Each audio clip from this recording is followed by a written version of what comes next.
You won't be needed anymore, Lawrence. Security will escort you out. Preston Cole didn't whisper it. He said it clearly, like he wanted every single person in the room to hear it and remember it. 15 CEOs.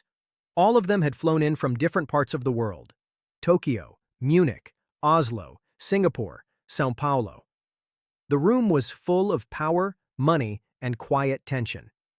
We were only 20 minutes away from signing a $2.4 billion deal. Pens were already on the table. Contracts were printed and ready. Everything was lined up perfectly. And this 38-year-old kid, who had been CEO for only 18 months, decided that right now was the perfect moment to remove me in front of everyone. I'm Lawrence Bennett. I'm 52 years old. I've spent 20 years building this company's global partnerships from almost nothing. And right now, I'm watching my entire career being destroyed in front of powerful people like it means nothing. But there is something Preston doesn't understand. I saw this coming 6 months ago. And the trap I built in response?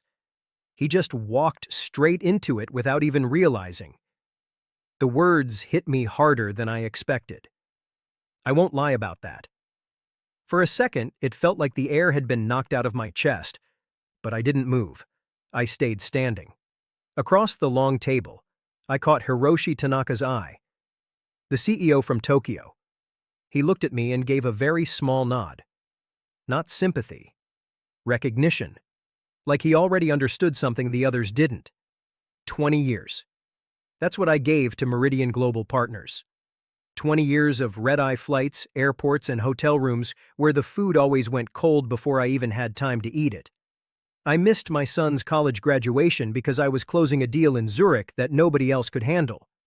My son didn't speak to me for almost 2 years after that. Even now, our conversations are short and distant. My wife died from cancer 3 years ago. I was in Shanghai when it happened. I didn't make it back in time to say goodbye. That moment still wakes me up at night sometimes.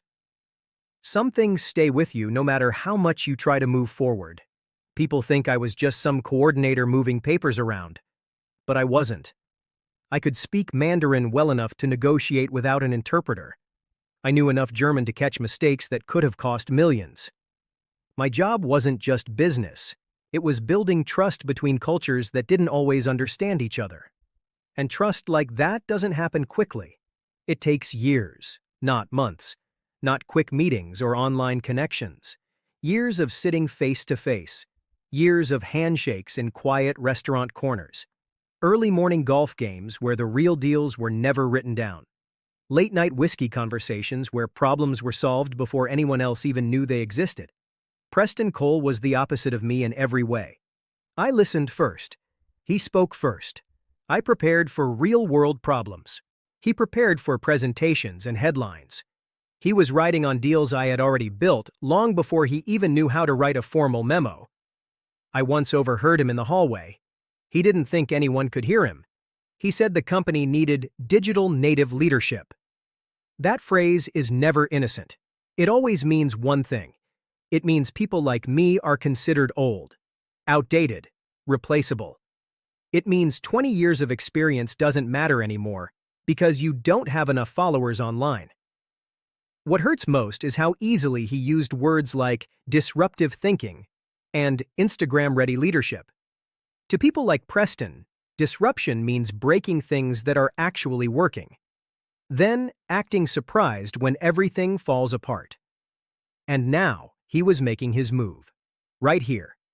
In front of 15 of the most powerful business leaders in the world.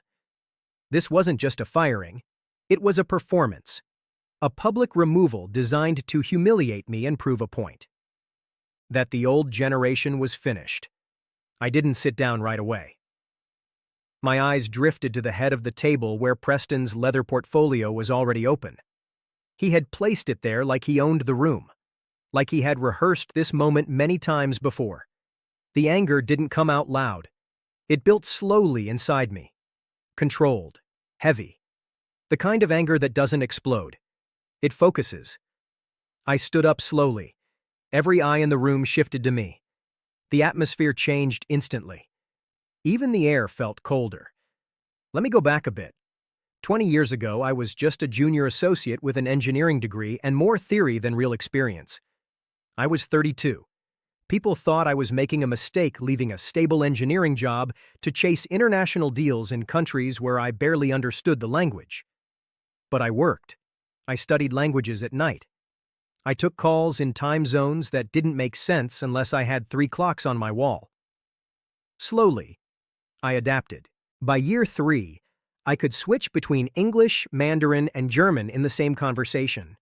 I learned how to notice small details that others ignored. Those small details were often the difference between failure and success. There was one deal in Shanghai that lasted 23 hours straight. We were stuck on a single clause about intellectual property rights. Neither side wanted to give in.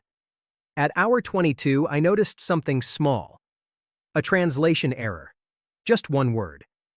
The interpreter had mixed up license and transfer. It changed everything. I stopped the meeting, called for a break. Then I spent half an hour explaining the difference carefully to both legal teams. Once they understood we weren't taking ownership, only licensing the technology, everything became clear. We signed 5 minutes before the deadline. That is the kind of work I did.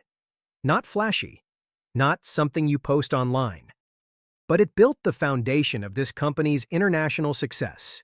We grew from $200 million to over $3 billion in annual revenue.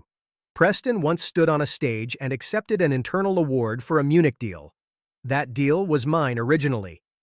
I had saved it the night before signing by catching a critical translation issue in the penalty clause. He never mentioned me in his speech, not once, and I didn't expect him to. People like him rarely look behind the curtain. Now, standing in the Astor Ballroom, I realized something simple. Preston thought he was taking everything from me, but in reality he was stepping into something he didn't fully understand. I picked up my briefcase. The leather was old and worn from years of travel. Inside it sat a small titanium case, no larger than a car key. Military-grade security. Not something you notice unless you know what you're looking for.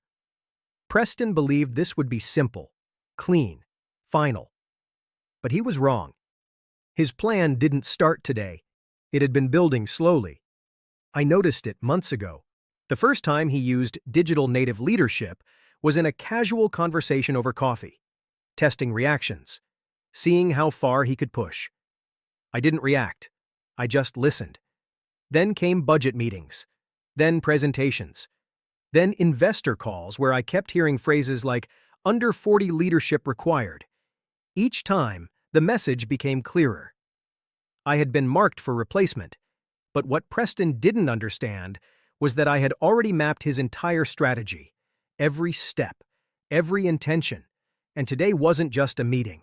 It was the biggest deal this company had ever attempted. 15 CEOs, 9 time zones, $2.4 billion on the table. He didn't choose this moment by accident. He chose it because he wanted an audience. He wanted cameras, reactions, and headlines. He wanted my removal to be part of his victory story. But he made one mistake. He assumed I was already finished. 20 minutes before the meeting, my phone buzzed. A message from Nicole Barnes. One of the few assistants I trusted. He brought her. She's waiting in the hall. I knew exactly who her meant. Jennifer Pierce, the so-called replacement, 32 years old, good at slides, weak in negotiations. I stared at the message for a moment. Then I locked my phone and exhaled slowly. Another notification came in. An email from weeks ago that Preston had accidentally copied me on. Subject line, Leadership Refresh Photo Plan. It explained everything. Camera angles, timing, positioning. How they wanted the transition to look in photos. Even my removal had been planned like a marketing campaign. For a brief moment, I felt something close to emptiness. Not fear exactly. More like the quiet realization that someone had tried to erase me before I even stepped into the room. But underneath that feeling was something sharper, clearer. He was walking straight into a trap he didn't even realize existed. The body of the email detailed exactly where the photographer was supposed to position himself. It even specified the best angle to capture the wide shot of the new lead who was replacing the old one. Me being the old one. He didn't just want the change done, he wanted my removal documented, framed, packaged, and then circulated as proof of his so-called visionary leadership. In that moment, if I'm honest, I felt something close to helplessness. It was that silent kind of feeling where you know you are watching something happen and you cannot stop it. There was nothing I could do to prevent him from walking into that room and staging his little power play in front of everyone. But under that helplessness, there was something colder, far more controlled. It was a certainty that he was walking straight into a trap he didn't even know existed. Let me tell you about the diplomatic clause. It didn't just appear out of nowhere. It started as a small idea about 6 months earlier. This was right around the time Preston had won that award for my Munich deal, and everyone was patting him on the back like he had built the whole thing himself. I was sitting in my office late one night, the city outside quiet, just looking at preliminary contracts for this massive $2.4 billion partnership. And I started thinking about all the deals I had seen fall apart over the years because of sudden leadership changes, ego clashes, or corporate politics.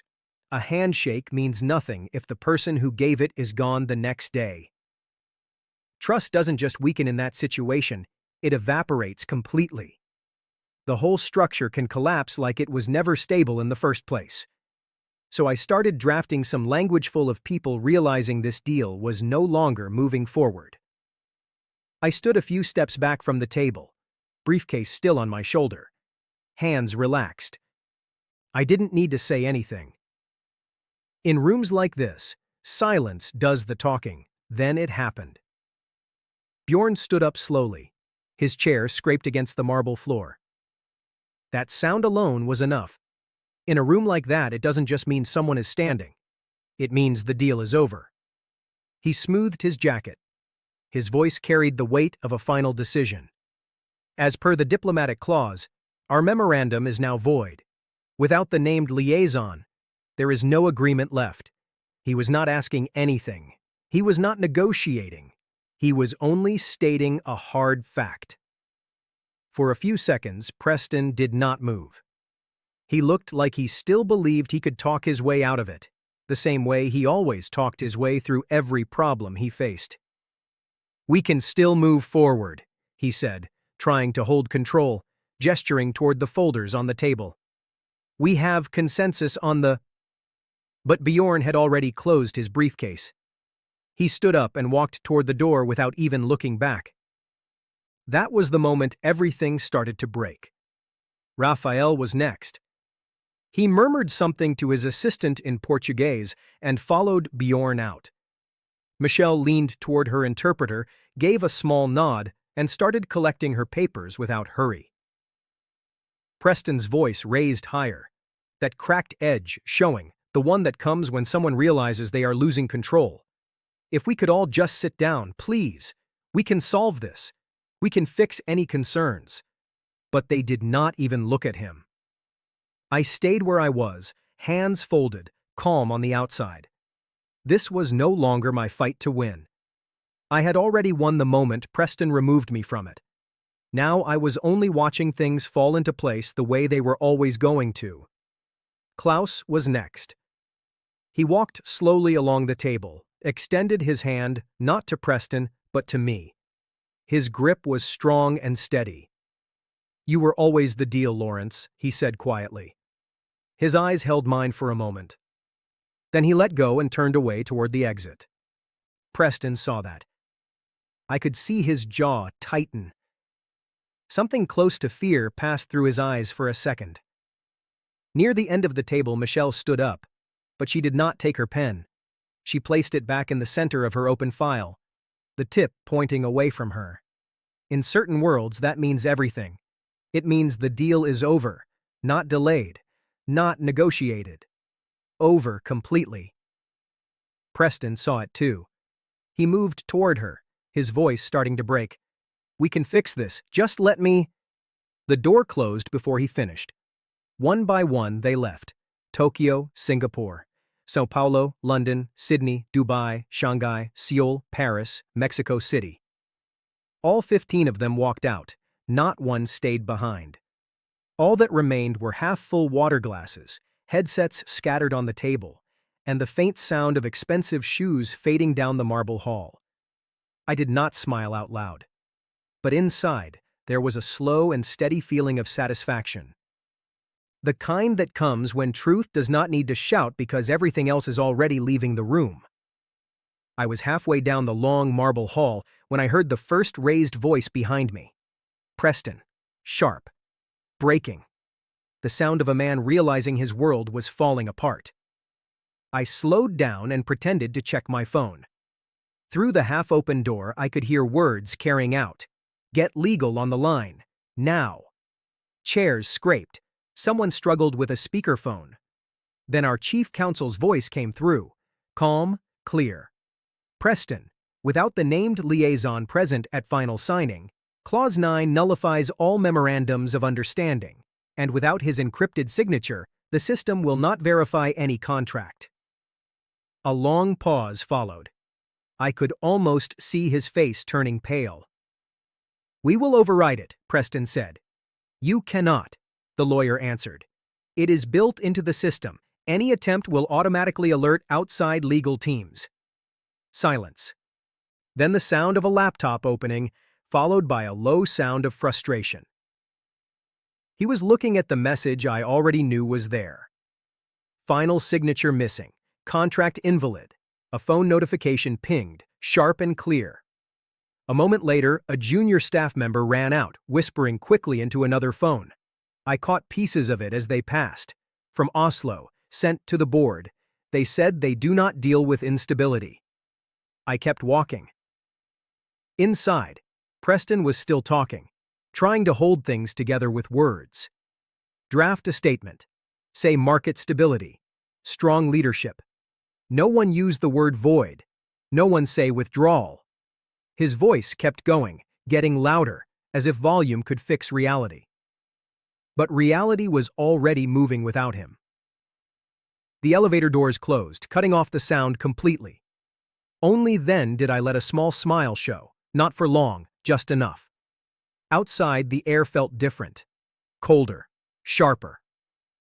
I walked down the granite steps slowly, each step feeling lighter than the last. Halfway across the open plaza, my phone vibrated. Hiroshi Tanaka. I stepped to the side, letting people pass. Lawrence-san, I believe you have heard the result inside. Yes, I have. Good. We would like you to act as our independent advisor for the next phase. Not as an employee. Full authority over negotiations. Full control over budget as well. Independent, full authority. Those words meant everything. That is very generous, I said. It is deserved, he replied.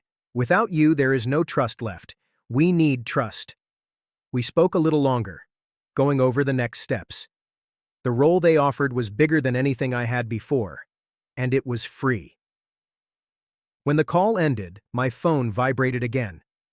Klaus, if you are available, we want you to lead our side of the venture. Same terms. Only if you are in charge. Then a third message came from an unknown number. We are ready to sign once Lawrence Bennett is confirmed as lead negotiator. A major investor who had been silent for months.